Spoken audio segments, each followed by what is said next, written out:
Now, we've heard Carlo Ancelotti speaking for the first time about Brazil since taking the role, of course, as national team manager.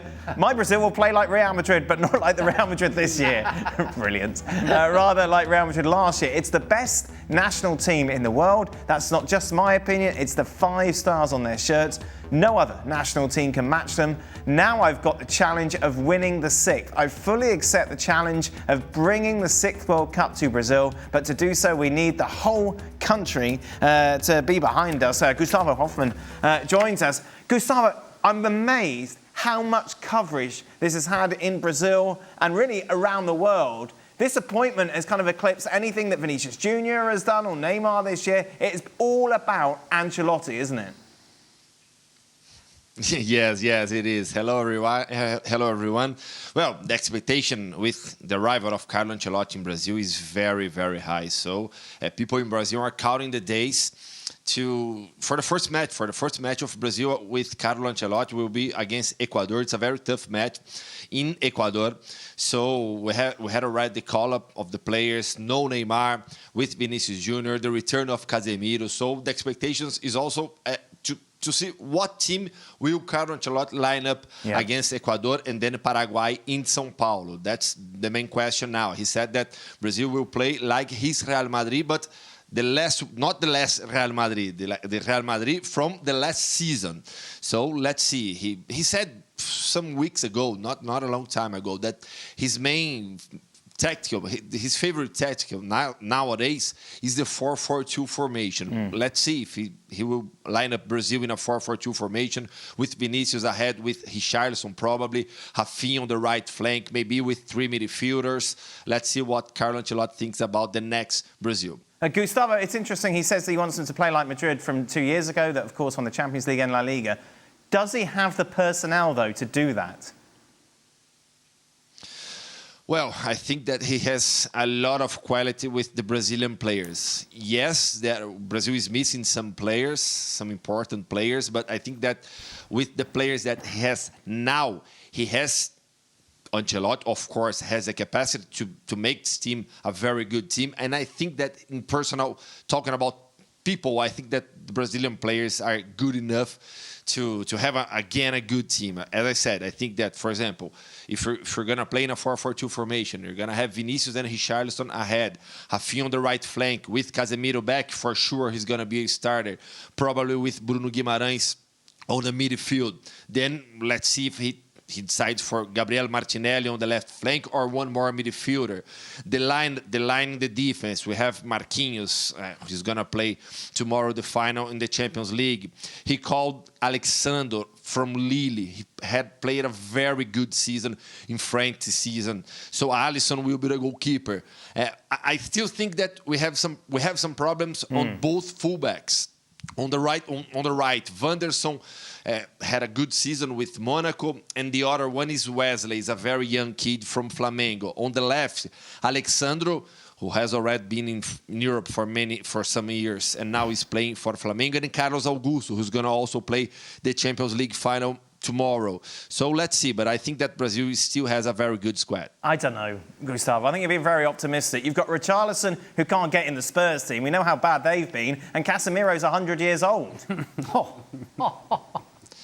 Well, but Carlo Ancelotti believes a lot in Casemiro. No, I think that maybe he hasn't seen United play for a while. But I think that Casemiro, on the last weeks, he had some good performance. Of course, that we're not talking about the Casemiro from the 3 Champions League, not the Casemiro in the midfield with Toni Kroos and Luka Modric. But I think that for Carlo Ancelotti, it's very important to have someone to believe in the field, someone who's going to send his message for all the players, you know. And Casemiro is this guy for Carlo Ancelotti. Carlo Ancelotti really has a lot of trust on him. Frank, you played in the 1998 World Cup against Brazil. None of those players you would expect in this side would get into that side, would they?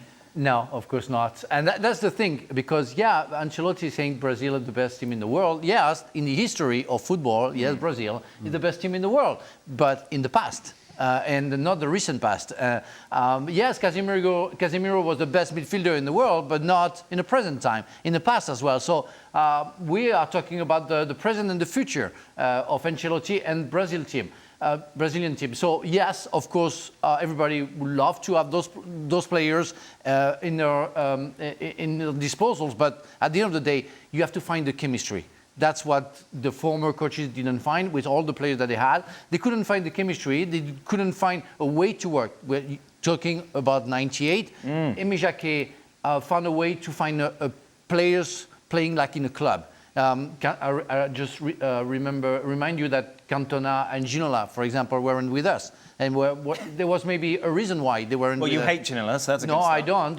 He's still my friend. Kind of. Don't make it up. Sort of. Yeah, sort of.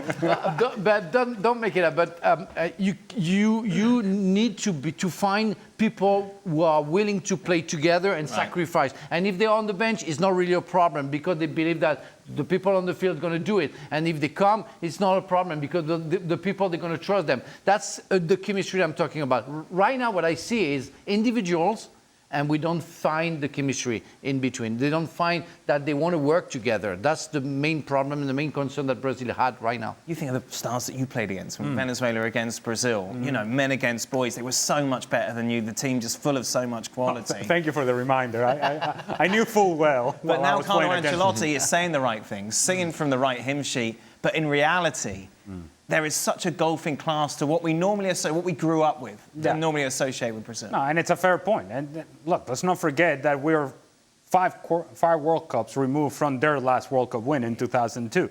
By the time we get to 2026, it would have been 24 years since Brazil has won a World Cup. So it's been a while. It's the been same a while. difference, Ale, from 1970 to 1994. Just to remember. Here he comes. Okay. Yeah, in the 70s, they had a very bad time. Yeah. I mean, if honestly, if we're going to put this team currently, right now, in the same category with the 1994 team, this is a different discussion altogether. And that's part of the problem, that the level in talent from one team to the other is significant. I'm going to use the positions that Gustavo was talking about in terms of being an area of problematic areas for Brazil. The outside back. Where's Cafu? Where's Jorginho? Where's Dani Alves? No. Where's Roberto Carlos? Where's Branco? No. Those guys are not walking through that door. And we're talking about outside backs. I'm not even talking about the attacking players. I'm not even talking about the source of creativity. I'm not even talking about the heart of the team. In outside backs, they're short of talent. In the midfield, they're short of talent. And while up top, they may not be short on talent because we think of Rafinha, because we think of Vini Jr., because we think of Rodrigo. The truth of the matter is that none of those guys, in particular Vini Jr. and Rodrigo, have consistently delivered for Brazil. Rafinha is the one that has taken sort of a leadership role, but Vini is yet to deliver for Brazil. Rodrigo is yet to deliver for Brazil, and we're expecting that they're going to do that in 2026. Let me just say this. Brazil right now, where they are, they have quarterfinals at most in the 2026 World Cup, and now by the quarterfinals. And if they are not careful, they may be out in the round of 16. They're going to have to improve who they are before they get to the World Cup in order to think about beyond the quarterfinal stage. You mentioned Vini Jr., of course, underperforming for Brazil. Let's take a look at what Carlo Ancelotti said, of course, about a man that he's seen grown up at Real Madrid. He's an extraordinary, fantastic, hard-working, a fighter like few others. He's very fond of the national team, and that can affect his natural thinking, putting a lot of pressure on him to do well, which doesn't allow him to make mistakes. Tough, innit, Gustavo? You're the guy who wanted to be Ballon d'Or. You're the one who wouldn't turn up to the ceremony. You want to be the best player in the world. You've got to deal with this pressure. Well, if there's someone in the world who can have the best from Vini is Carlo Ancelotti. The best version of Vinicius Jr. was with Carlo Ancelotti. He's the responsible to make Vinicius a much better player. The best version of Vinicius that we saw in the 23-24 season was with Carlo Ancelotti and with the trust of Carlo Ancelotti. Carlo Ancelotti really believes him, and they have a very good relation. So I really agree with Ale on Vinicius. We have to see the best version of Vinicius yet in the national team. So I think that now is the moment. We are 1 year from the World Cup. We have Carlo Ancelotti, the manager who made him one of the best players in the world. So I think that the moment is now. Vinicius really understands that. he really enjoys now to have Carlo Ancelotti besides him on the national team. So I think that this is the point now, because, for example, without Neymar, all the eyes will be on Vinicius, for sure, because he's still the main star for Brazil, despite the season of Rafinha, but Vinicius is the main star for Brazil. And with Carlo Ancelotti, everybody in Brazil now expects to see the best version of Vini.